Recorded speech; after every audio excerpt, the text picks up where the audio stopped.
Welcome to education media. Mahua Joshi. देखो recent में क्या है कि आज हमारे दो पड़ोसी देश यहाँ पर बांग्लादेश और पाकिस्तान दोनों की स्थिति ऐसी है कि यहाँ पर एक पॉलिटिकल स्टेबिलिटी नहीं है। हमेशा ये डर बना रहता है कि कब किसकी गवर्नमेंट यहाँ पर गिर जाए, कब यहाँ पर देश सेना के हाथों में चला जाए। क्योंकि अब से पहले क्या था कि बांग्लादेश अपने आप में स्टेबल था, लेकिन बाइडेन ने जाते जाते यहाँ पर बांग्लादेश की सरकार गिराई, मोहम्मद यूनिस को यहाँ पर बैठा दिया तख्ते पर। अब देखो मोहम्मद यूनिस को बैठा तो दिया, लेकिन मोहम्मद यूनिस अपने आप में एक पपेट राजा की तरह है कि इसको चलाएगा कौन, यहाँ पर सेना चलाएगी। तो प्रेजेंट टाइम में जो बांग्लादेश का शासन संभाल रही है ना, वो यहाँ पर सेना संभाल रही है और यहाँ पर मोहम्मद यूनिस एक तरह का मुखौटा है। तो रिसेंट में हो रहा क्या है बांग्लादेश में कि ये खबरें फैल रही है कि वर्ल्ड वाइड कि बांग्लादेश में क्या हो सकता है, तख्ता पलट हो सकता है और मोहम्मद यूनिस की सरकार यहाँ पर जा सकती है। कि बांग्लादेश में तख्ता पलट, सेना की आपात बैठक बुलाई और सैन्य तैनाती और सेना प्रमुख के बयान से अटकलें तेज। तो आपके दिमाग में जरूर ये क्वेश्चन आएगा कि अचानक ऐसा बांग्लादेश में हो क्या गया है, क्योंकि यहाँ पर शेख हसीना को तो भगा दिया गया था, अब यहाँ पर मोहम्मद यूनिस आ गए, पब्लिक भी इनको चाहती है। तो हो रहा क्या है यहाँ पर, देखो अब से पहले हुआ क्या था कि बांग्लादेश की जो पॉलिटिक्स है इसमें इंटरफेयर किया था किसने, अमेरिका ने।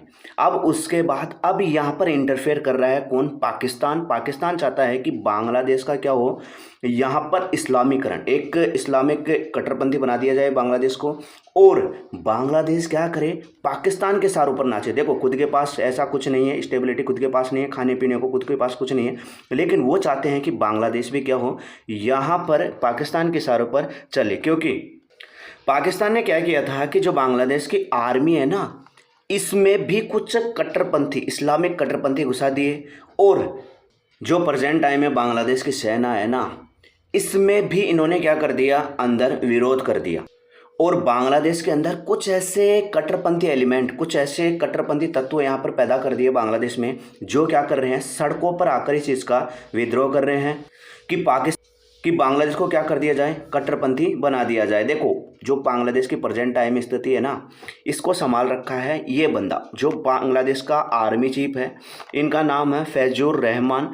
इन्होंने मान लो कि जब तक ये बंदा है तब तक बांग्लादेश स्थिर है, अदरवाइज जैसे ही ये हटेगा तो बांग्लादेश क्या हो जाएगा, यहाँ पर पाकिस्तान की जैसी इसकी कंडीशन हो जाएगी। क्योंकि जो ये बांग्लादेश का आर्मी चीफ है, इन्होंने क्या कह रखा है कि जो पाकिस्तान यहाँ पर कर रहा है ना, अपनी कट्टरपंथीता फैला रहा है, आर्मी में यहाँ पर अपने लोगों को अंदर घुसा रहा है, तो इससे बांग्लादेश को जो नुकसान पहुँचाने की कोशिश की जा रही है ना, वो पाकिस्तान नहीं करे। और ये बंदा है ना, किसी प्रकार का रेडिकलाइजेशन और किसी प्रकार की कट्टरपंथीता, धार्मिक कट्टरपंथीता बांग्लादेश में नहीं चाहता। तो इसने क्या है, प्रेजेंट टाइम में यहाँ पर बांग्लादेश को बचा रखा। बात ये आती है कि बांग्लादेश को चलो आर्मी चीफ ने बचा रखा है, तो यहाँ पर इस बंदे का क्या स्टांस है, जो मोहम्मद यूनिस है यहाँ पर सरकार में बैठे हुए हैं, मैन तख्ते पर यही बैठे हुए हैं राजगद्दी पर, और बांग्लादेश के जो प्रधानमंत्री हैं उनकी कुर्सी इन्होंने संभाल रखी है। तो इनका क्या स्टांस है इस चीज़ को लेकर कि ये क्या चाहते हैं कि बांग्लादेश में यहाँ पर इस्लामीकरण हो, कट्टरपंथीता फैले, इनके क्या विचार है। देखो ये बंदा बिल्कुल न्यूट्रल है। अभी प्रेजेंट टाइम में न्यूट्रल होने का मतलब ये है कि पूरी सत्ता इनके हाथ में है नहीं, यहाँ पर कोई इलेक्टेड गवर्नमेंट है नहीं। अगर ये कुछ बोलता है तो आर्मी इसको भी फायर कर सकती है, हटा सकती है, भगा सकती है। तो इसलिए ये बिल्कुल न्यूट्रल है। जो प्रेजेंट टाइम में शासन है वो आपके आर्मी के हाथों में है, जब तक यहाँ पर इलेक्शन नहीं हो जाता। तो पाकिस्तान ने यहाँ पर अपनी तरफ से पूरे यहाँ पर क्या कर रखी है, कोशिश कर रखी है, टेरर वार्निंग, कई प्रकार की चीज़ें इनको मिल रही है बांग्लादेश को। और जैसे ही ये आर्मी चीफ अगर न्यूट्रल हो जाता है, ये अपनी गद्दी छोड़ देता है ना, तो हो सकता है कि बांग्लादेश की हालत पाकिस्तान जैसी हो जाए।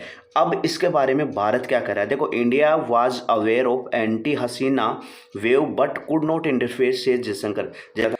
अब देखो इंडिया ने पहले ही यहाँ पर वार्न कर दिया था कि बांग्लादेश में क्या हो सकता है, एंटी हसीना वेव चल सकती है, कि यहाँ पर क्या हो सकता है कि शेख हसीना के विरोधी खड़े हो सकते हैं। लेकिन फिर भी हमने कोई इंटरफेयर नहीं किया। जो प्रेजेंट टाइम में सिचुएशन है इसमें भी कोई इंटरफेयर नहीं करेंगे। बांग्लादेश अपनी सिचुएशन अपने हिसाब से हैंडल करें।